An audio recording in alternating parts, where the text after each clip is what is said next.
வணக்கம். Trichy SR real estate. நீங்கள் வந்து ஒரு ரீசேல் பிளாட் தான் நீங்கள் பார்க்குறீங்க. இந்த இடம் எங்கே அமைஞ்சிருக்குன்னு கேட்டிங்கனாக்கா, திருச்சி கேகே நேர்பை ஓலையூர் அருகாமையில் வந்துட்டு முள்ளிப்பட்டியில் வந்து ரோஜா டவுன் விஜிபி போட்டது. இது விஜிபி பன்னீர்தாசன் கேள்விப்பட்டிருப்பீங்க, தமிழ்நாட்டில் எல்லாத்துக்கும் தெரியும். அவங்க போட்டது விஜிபியில் வந்து ரோஜா டவுன்னு போட்ட ஒரு லேஅவுட்டு. கிட்டத்தட்ட ஒரு 15 இயர்ஸ் ஆகிடுச்சிங்க இந்த லேஅவுட் போட்டு. அன்றைய காலகட்டத்தில் வந்து டிடிபி பிளாட் தான் இது கம்ப்ளீட்டாக. இந்த டிடிபி பிளாட்னு பார்த்தீங்கன்னா அன்றைய காலகட்டத்தில் வந்து எல்லாம் 40 ஃபீட் ரோடு, 30 ஃபீட் ரோடு, அந்த மாதிரி ஒரு வெரைட்டிஸில் தான் ரோடெல்லாம் இருக்கும் டிடிபின்றதுனால. இதில் வந்து ஒரு 1500 சர்வீஸில் வந்து ஒரு 8 பிளாட் அப்படியே பாக்ஸாக வந்திருக்குங்க. 4 சைடுமே ரோடு.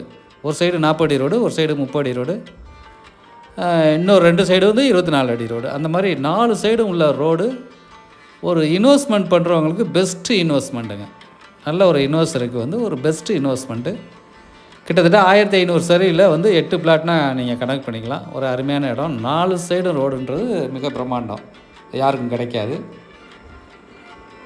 பார்த்தீங்கன்னாக்கா இதில் வீடெல்லாம் வந்து கிட்டத்தட்ட 2 மாடி வீடு, நல்ல பெரிய பெரிய பங்களா மாதிரி தான் வீடு கட்டியிருப்பாங்க. காரணம் என்னென்னு கேட்டிங்கனாக்கா, கொஞ்சம் நல்லா ஒதுக்குப்புறமாக ஒரு அருமையான இடம். கம்ப்ளீட்டாக எல்லாம் இபி வந்துருச்சு உங்களுக்கு. நல்ல ஒரு வசதியாக உள்ளவங்க தான் நல்ல ஒரு 4 பிளாட்டு 2 பிளாட்டுன்னா அப்படி நல்ல ஒரு பெரிய பெரிய பில்டிங்கை கட்டி அதில் குடியிருக்காங்க. போக்குவரத்து கம்ப்ளீட்டாக எல்லாமே ரோடு வசதி எல்லாமே வசதியாக இருக்கிறதுனால நம்ம இந்த லேஅவுட் ரோடு மட்டும்தாங்க உங்களுக்கு மண் ரோடு, பாக்கி எல்லாமே தார் ரோடு. இது மொத்தமாக வேணாலும் கொடுக்கலாம், இல்லை 4 பிளாட்டு வேணாலும் கொடுக்கலாங்க, உங்கள் வசதியை பொறுத்து. இந்த இடம் வேணும்னு நினைக்கிறவங்க ஸ்க்ரீனில் தெரியுற நம்பரை கான்டெக்ட் பண்ணுங்கள்.